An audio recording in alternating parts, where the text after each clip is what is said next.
We are here at Sturgeon Lake behind us at the Winter Camping Symposium, and I'm talking with Melanie Olson, who is a Minnesota resident and attending the symposium once again this year. And your partner Matt is one of the event organizers and a friend of Paddle and Portage and somebody we've known for many years, and we've really enjoyed talking with you about a number of things this weekend, Melanie. So thanks for joining us on the podcast. Yeah, thanks for having me. Absolutely. So you're a teacher in Minnesota. Yep. And you get up to the Boundary Waters. You've been winter camping in the BWCA, do canoe trips up in the Ely area primarily. Yep. And we've been talking about some interesting things specific to like how you travel. Also, I should acknowledge the beautiful maple crown that was made by Thank your you. friend. We should give her a Oh shout no, out. I made the crown. Oh, you did? But it was her idea. Okay. Yeah, it was Lacey's idea. Lacey's, yes, that's right. Yep. Okay, cool. Yeah.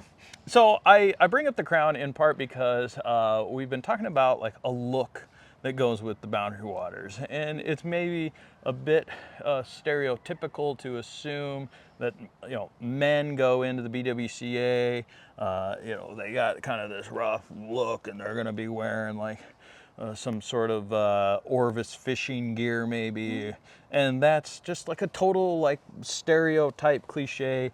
People wear all kinds of things, men, women, and however people wish to identify. Clothing is across the spectrum. Yeah.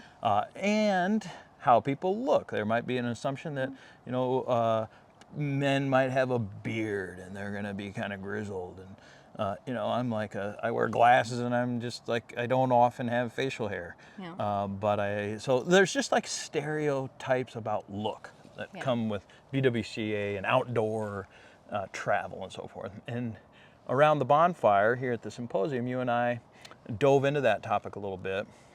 I was really inspired by some of the things that you shared, very quite personal things about look and appearance, and so I wanted to dive back into some of that today.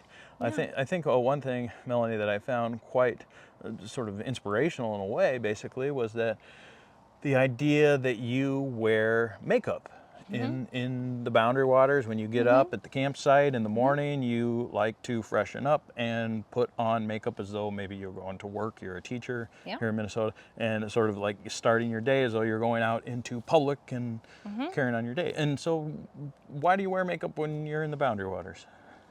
Because I wear it everywhere else when I'm out and about. So yeah, it's kind of part of the look. I don't need to necessarily not do something that I would do every day. And when I go camping, I like to be comfortable, and I like to do things that make me feel good. And part of that is finding, the cute Steger boots or the Manitoba boots or the best cute little sweater or something where I'm warm, I'm comfortable, I'm doing things that are scientifically the best to keep me warm. Right. But I can also look cute when I do that. Okay. So. Yeah. So there's like a functionality aspect of certainly some of the clothing. Like, okay, maybe it's expensive and trendy and high quality gear, but it also serves a purpose in your experience. But like the makeup component of it doesn't necessarily keep you safer or comfortable, but it makes you as an individual feel more comfortable, is how you shared it with me. I don't want to say that for you, but that's what you expressed. Does that sound accurate? Yep, absolutely. Yeah, and the reason I think that is interesting to me is that I've known people, and again, maybe stereotypical, is that it's like, come to the wilderness and you don't have to wear makeup, and that probably reaches a certain demographic of people. Absolutely. But it also might actually turn off or away people who sort of are like, oh shoot, if I only kind of feel at my best and sort of present my best to the world when I look a certain way, and maybe that includes makeup for the purposes of this conversation, that those people might not want to go. Right. And that you go just as yourself. I do, yeah. Which is great. Yeah. That's like what it should be, right? Like we should go how we feel best to the world. Yeah. And in our own skin and so forth. Yeah. I have a time I remember, and I won't say what trip or what group or who I was with. Great friends. But I was getting ready in the morning, and I had come out of my tent, and I used the non-heat. They have these non-heat curl silk rods that you can put in your hair. My hair was about twice as long as it is now. And so I'd roll up my hair in the night, put my bonnet on underneath it, and I could come out in the morning and pull out the rod and have these like big beautiful curls. And I think I was doing my makeup or something, and one of the guys was like, yeah, I learned long ago not to worry about what people think. And I was like, that's nice. And I didn't need to like get into a conversation about it, but in my mind I was thinking, well, I think this looks really nice, and it's going to look really cute in my fur hat, and it's more for me. It's not because I'm worried about like what other people think about it. It's because I would like to do that, and if I can find a way to be functional and do that, I'm going to do it. Yeah, right, right. And that's the whole point of what our discussion was around the fire. Is like, it doesn't matter if I go in and I wear a hat that's really beat up like this one, or if I don't wear my glasses, or they're like broken up and taped up. It's just what's best for me to do for my own, for the best experience for me. Yeah. And to get out into the wilderness. Doesn't matter if you want to have makeup, no makeup, wear a hat, no hat, busted glasses or no glasses, as long as you're going and having fun. Like, that's all that actually matters. Yeah, yeah. It's just such a refreshing aspect and way to think about getting into a place like the Boundary Waters or anywhere. It could just be camping at a state park or a camp like this. It's just how you feel the most comfortable. Yeah. Also, but you bring up glasses, so I wear glasses. I have contacts that are scleral lenses because I have very poor vision. And so it's actually, I fill them with fluid on a little suction cup and then put them into my eye, and I have to take them out with little plungers. And it makes camping really complicated. Right. But I can't just wear glasses because it doesn't correct me enough. And so I also have a thing that I have to do and maintain and find a way to make it work so that it works for me, so that I can do all the camping things. And so I have a system where it's like, okay, if I have a mirror and Matt has a headlamp and he points it in a certain way, then we can still do that. And we can find a way where the fluid's not going to freeze overnight and all that kind of stuff. So it's about functionality also. Can I throw out a word, because maybe it entered my mind at one point and maybe some other people are. My sister, love her dearly. She's not big into getting into the wilderness at all, and camping not really at all. And I think that the phrase that some people might use is a little bit of high maintenance. High maintenance. Sure. But I'm doing the maintenance.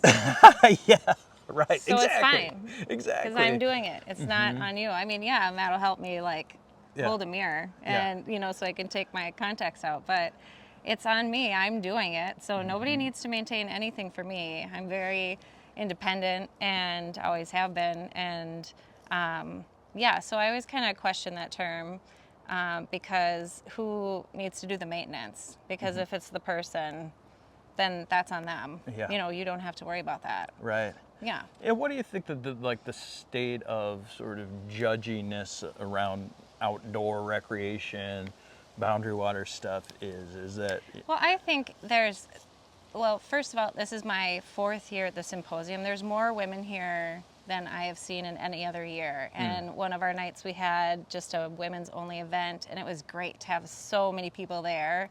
And our keynote speaker, Kai, mentioned, she hasn't been here since 2018, and she said there are so many women. It's just so great to see. And so I think that's kind of shifting and changing. Cool. And I've talked to some of the women about some of the things that I've done or that I do to make it more comfortable for me. And Matt keeps saying, oh, you should do a class on that, where, I made a pillowcase for my hair, because I have to have a silk pillowcase when I sleep, and because that's the best for my hair. But I found when I brought it camping, it would just slide right out of my sleeping bag, and I can't be sleeping without a pillow. I need to have it there. So I cut it in half and I put flannel or on the other side, or like a fleece that's gonna stay on the bag, but still give me the protection for my hair. And a couple of the gals have been like, I should make one of those, or I should do that. And it's really super simple. I mean, I don't think it needs to be a class, but if it would help somebody feel comfortable to do something, I don't know, maybe next year. Right. Yeah. So the Yeah. idea that you bring a silk pillow into the Boundary Waters might also be like, Well, wouldn't who you- is this But wouldn't person? you have a pillow? Right. And if that's the pillow yeah, you want. why can't it be silk? Right. Right. And it is kind of like cool and refreshing, especially sometimes you might get a little warm in your hot tent, and it's actually extra cool on your face and on your skin, and so that's kind of nice. Helps regulate your body temperature. For sure. So- Yeah. And you're comfortable. Yeah, And you make the pillow. yeah. So So it's your thing. yeah, solve my own problem. You also have, do you have that? It's actually sitting over there beyond the camera. I'll go grab it real Okay. quick.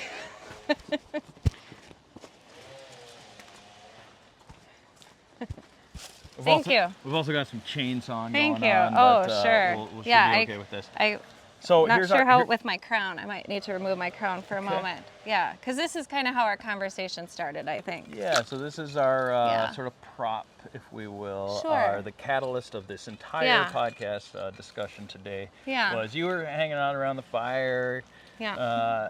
and it was like, oh, I happened to be kind of standing next to you at one point and Yeah. looked over, and it was like, oh, cool mug holder. To which you responded by saying, yeah, thanks, it's made out of a bra. Yeah. Tell us about this. Okay, so a number of years ago, I was on my way to more chainsaws. Yeah, it That's should- fine. Yeah, it's part Okay. of the ambiance It'll of pick the up. whole thing. Okay. Yeah. So a few years ago, I was on my way to the Cedar Lake Wine Mixer, and it's an event that is at a fish house of my friends, and it's grown from a friend party into a little mini unofficial festival. And I was getting ready, and the previous year it was warm and slushy, and people were slipping all over the place, and I had this plastic type sippy cup looking wine glass, because it's the wine mixer, so my cup should look like a wine glass. Yep. And holding that and trying to navigate and catch yourself if you fall on the ice felt like a hazard. And so I felt like I needed something hands-free so I can catch myself and be functional. Yeah. So it was about 15 minutes before I left my house, literally, and I went downstairs and I found an old strapless bra, and I cut it. And for those, it's hard for people to visualize how it's done. So if you took a bra and you cut it under the armpit and then throw the front away, Yep. you don't need that. Okay. You take the back and put it together, put a seam down the back so the hooks are on the front, and then the straps for that original cup, it was a strapless, and so it had little tabs in place underneath where you could put straps, and so that's where I put the strap part in.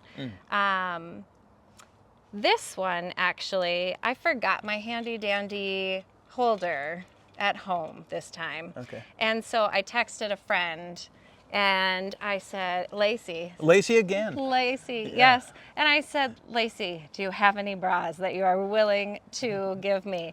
I forgot my holder, but I have my sewing machine because I was taking the Pimp Your Pants class. And so I had all the materials. I knew I could do it quickly. And she said, well, I'll just go to Goodwill.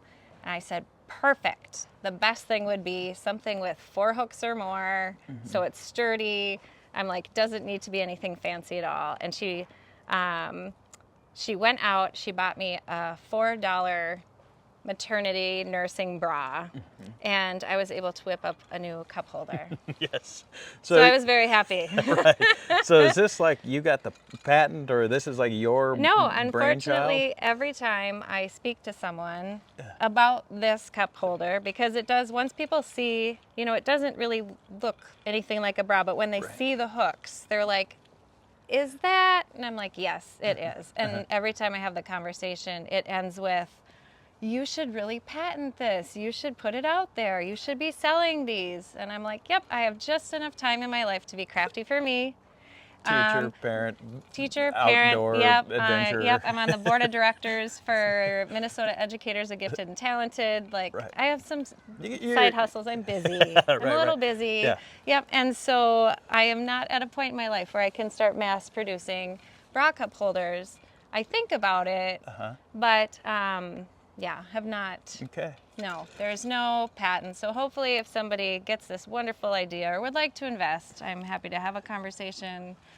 Everyone will know it came from here first, but Right on. yeah. Right on. Yeah. Well, so you've got a mug holder that you can take into the wilderness that's made out of a bra. You got a silk pillow while you're in there sleeping. You wear makeup in there. Yeah. And all that really matters, I mean, that's great. All of that is great. And Yeah. but what's really important here is that you get in there and you do these things. Yeah. And that it's inclusive to all. That's like what we're driving home here, which is really cool. And I enjoyed this conversation, and I also have enjoyed our other conversations like that we've had here at the Winter Camping Symposium, and that includes especially the one around the fire on Friday night. So thanks for being open to talking about this stuff. You know, these conversations are my favorite, the ones where maybe the viewer is, the listener is just a little bit uncomfortable, maybe, or just slightly like, right. oh, well, I was gosh. a little uncomfortable. Like, I don't know what people want to hear from me. I'm not sure about this. You asked me a few times to talk. I'm like,